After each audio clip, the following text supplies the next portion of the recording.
Hello friends, so welcome to this new video. Rajguru school में आप सबका स्वागत है।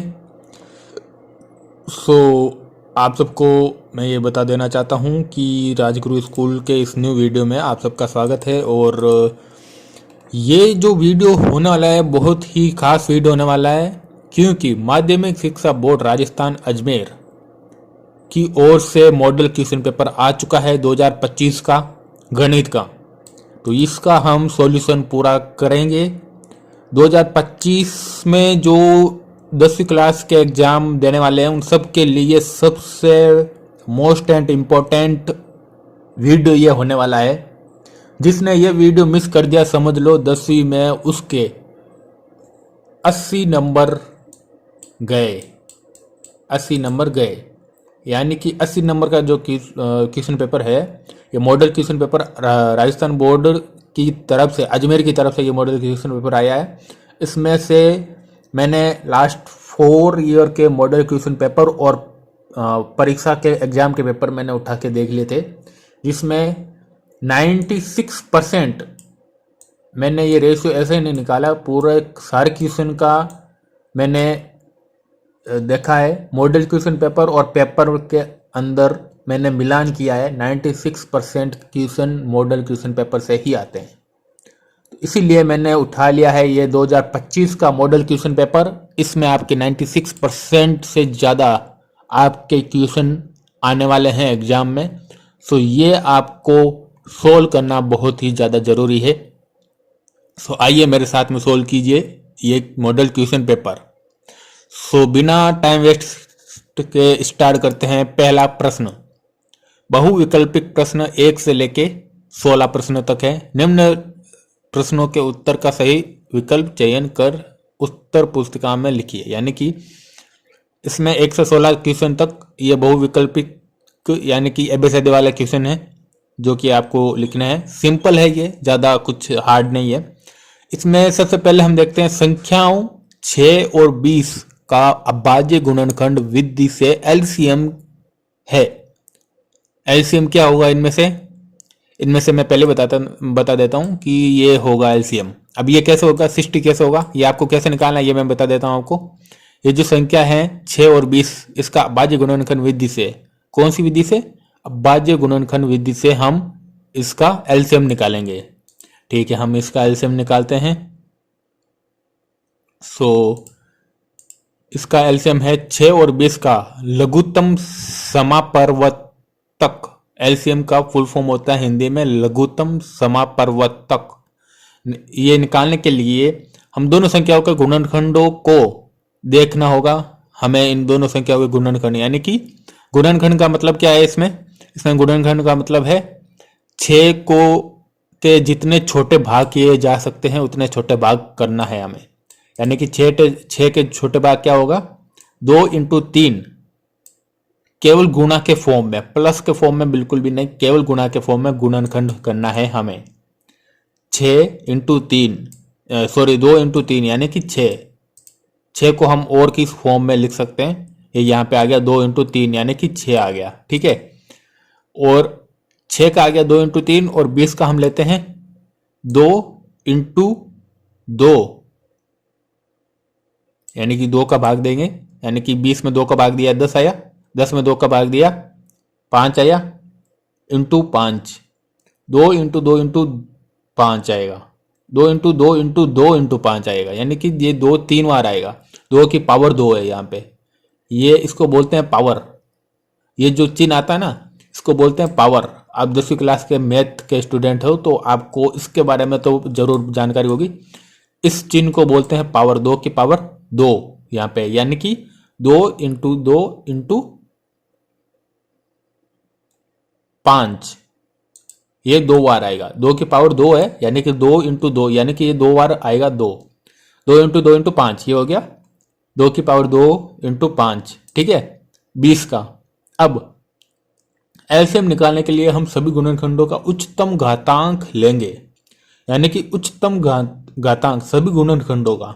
इसका मतलब यह है कि 6 का गुणनफल 2 इंटू 3 है और 20 का गुणनफल 2 इंटू 2 इंटू 5 है। तो इसमें उच्चतम घातांक क्या होगा, 2 × 2 × 3 × 5, इसमें 2 है, 2 × 2, इसमें भी 2 है, यानी कि हमें ये 2 × 2 × 2 ये 3 बार नहीं लेना है, ये 2 बार ही लेना है, क्योंकि इसमें 2 बार आ गया, ये इसमें 1 बार आ गया, सिमिलर ही है। इसमें 3 है, इसमें 3 नहीं है, तो इससे 3 ले लिया, ठीक है, 3 ले लिया, 2 × 2 × 3 हो गया। फिर इसमें 5 है, इसमें 5 नहीं है, तो यहाँ से 5 भी हमें लेना होगा। उच्चतम घातांक एलसीएम में, एचसीएफ में ये होता है कि 2 इसमें ले लिया, इसमें और इसमें दोनों में सेम होगा, वही चीज़ लेनी होगी केवल। ये 3 और 5 नहीं आता, केवल 2 आता है उसमें। लेकिन यहाँ पे है एलसीएम, तो एलसीएम के लिए हमें लेना होगा उच्चतम घातांक, यानी कि 2 भी लेना है, यहाँ से 3 भी लेना है, यहाँ से 2 × 2 भी लेना है, यहाँ से 5 भी लेना है, यानी कि 2 × 2 × 3 × 5 ये आएगा, ये आ गया 2 × 2 × 3 × 5, ठीक है।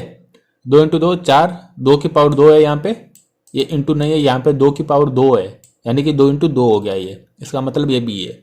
यहाँ पे 2 की पावर 3 होता, तो यहाँ पे 2 × 3 नहीं होता, यहाँ पे 2 × 2 × 2 होता, ऐसा होता, ठीक है। तो ये पावर का ध्यान रखना, पावर का मतलब आपको समझना जरूरी है। तो यहाँ पे आएगा अपने 2 × 2 का हो गया 4, 4 × 3 × 5, 4 × 3, 4 × 3 12, 12 × 5, 12 × 5 60, तो यहाँ पे आ गया 60। इसलिए 6 और 20 का एलसीएम होगा 60, ये देख लीजिए यहाँ पे है 60। अगले क्वेश्चन की ओर बढ़ते हैं। अगला क्वेश्चन है बहुपद x square minus 7x plus 12 के शून्यांकों का योग क्या होगा। इसमें शून्यांकों का योग हमें देखना है इसका। इसका मैं पहले बता देता हूँ, बे होगा 7, शून्यांकों का योग होगा 7। इस क्वेश्चन का आंसर हम देखते हैं। इस क्वेश्चन का आंसर होगा कि x square minus 7x plus 12 के शून्यांकों का मान निकालने के लिए हमें इस समीकरण के शून्य के बराबर करना होगा और इसे कारक रूप में विभाजित करना होगा। यानी कि ये जो एक्स स्क्वायर माइनस 7 प्लस 12 है, इसको इसके शून्यांकों का मान निकालने के लिए हमें इसको शून्य के बराबर करना होगा। इसके शून्यांकों का मान निकालना है, यानी कि इसको शून्य के बराबर करना होगा। यानी कि ये जो समीकरण है इसको शून्य बराबर शून्य करना होगा, इसका योग करना है ना शून्यांकों के योग के बराबर। तो हमें मानना होगा कि ये समीकरण बराबर शून्य है। अब हम इस समीकरण को कारक रूप में विभाजित करते हैं। कारक रूप में विभाजित करने का मतलब यह है कि इस समीकरण को विभाजन करना है, यानी कि x-3 और x-4, यानी कि अगर हम इस ये जो है x-3 और x-4 है, इसको अगर हम वापस उस समीकरण में लेंगे तो उसको x को x-4 से इंटू करना है, फिर -3 को x-4 से इंटू करना है। तो इसके जो 4 जो पॉइंट आएंगे उनको x से इंटू किया, x स्क्वायर -4 से इंटू किया, -4x आ गया। और -3 को इन दोनों से इंटू करेंगे, -3x आ गया, और माइनस माइनस प्लस हो गए, 3 × 4, 4 × 3 12, तो प्लस के 12 हो गए। तो x square -3x -4x plus 12 हो गए। तो -3x और -4x कितने हो गए, -3x और -4x हो गए। इन दोनों को जोड़ने पर -7x हो गए, ठीक है। तो एक्स स्क्वायर -7x प्लस 12 बराबर 0, ये हो गया इसका।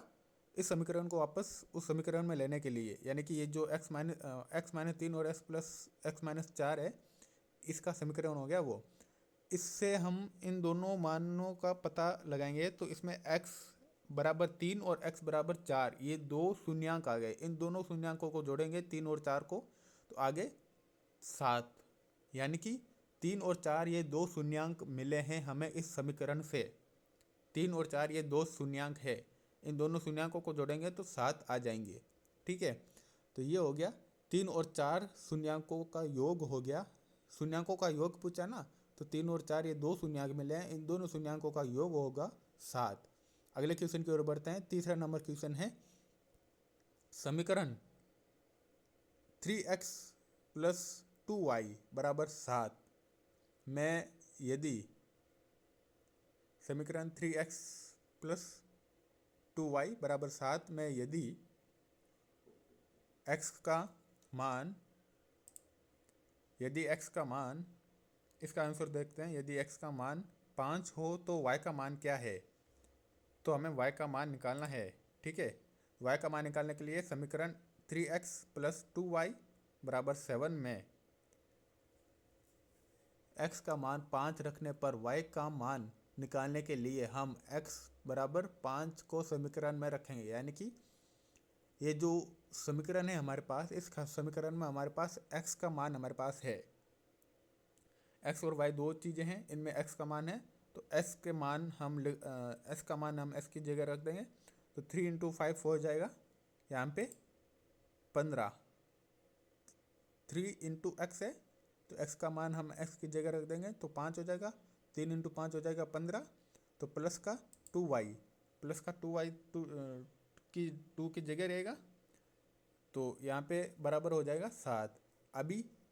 अब 15 को समीकरण की दूसरी ओर ले जाते हैं, यानी कि 2y बराबर 7 माइनस 15, यानी इधर प्लस है, बराबर के इस साइड में ये प्लस में है, उधर ले जाएंगे तो ये हो जाएगा माइनस में। ये हो जाएगा -7 माइनस 15 बराबर -8, 2y बराबर -8। अभी इसमें 2 का भाग देंगे इन दोनों में। यहाँ तक 15 तक आ गया, ये तो समझ में आ गया ना आप लोगों को? यानी कि यहाँ पे ये 15 तक आया, यहाँ तक आपको समझ में आ गया। अब 15 को समीकरण की दूसरी ओर ले जाएंगे, तो ये इधर है तो प्लस में है, उधर जाएगा तो ये आ जाएगा माइनस में। तो 7 माइनस 15 बराबर -8 आ गया। 2y बराबर -8 आ गया, ये आप लोगों को मालूम है ही। अब y का मान निकालने के लिए हमें 2 से विभाजित करना होगा, दोनों ओर 2 का भाग देना होगा, यानी कि 2y भाग 2 -8 भाग 2।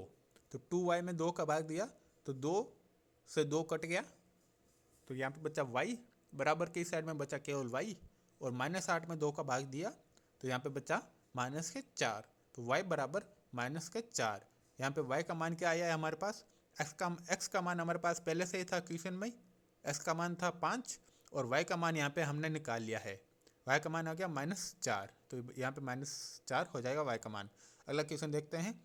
दी गई आकृति में DE BC AD बराबर 1.5 सेंटीमीटर, DB बराबर 3 सेंटीमीटर तथा AE बराबर 2 सेंटीमीटर है, तो EC का मान निकालिए। हमें EC का मान यहाँ पे निकालना है। ठीक है, तो E और C का मान निकाल समानांतर रेखाओं और त्रिभुजों के गुणों का उपयोग करेंगे। चूंकि हमारे पास DE BC, DE कौन सी? DE, और BC कौन सी? BC, ये दोनों रेखाएं समानांतर है। दोनों को समानांतर कर दिया तो त्रिभुज ADE, ये है ADE, ये त्रिभुज हो गया ADE। ठीक है, और त्रिभुज ABC, ये दोनों समानांतर रेखाओं के बीच समानांतर त्रिभुज है। इन दोनों में एक रेखा समानांतर है, यानी कि ये दोनों त्रिभुज भी समानांतर हो गए। ठीक है, इसका मतलब है कि AD भाग DB माइनस AE भाग EC, ये AE माइनस भाग EC हो गया। ठीक है, हमें AD यानी कि AD DB और AE के मान दिए गए हैं। इन तीनों के मान दिए हुए हैं, AD BD और AE का मान दिया हुआ है। हमें ज्ञात करना है, कौन सा ज्ञात करना है? E और C का मान ज्ञात करना है। ये 3 मान हमारे पास आए हुए हैं, अभी हमें E और C का मान ज्ञात करना है इसमें।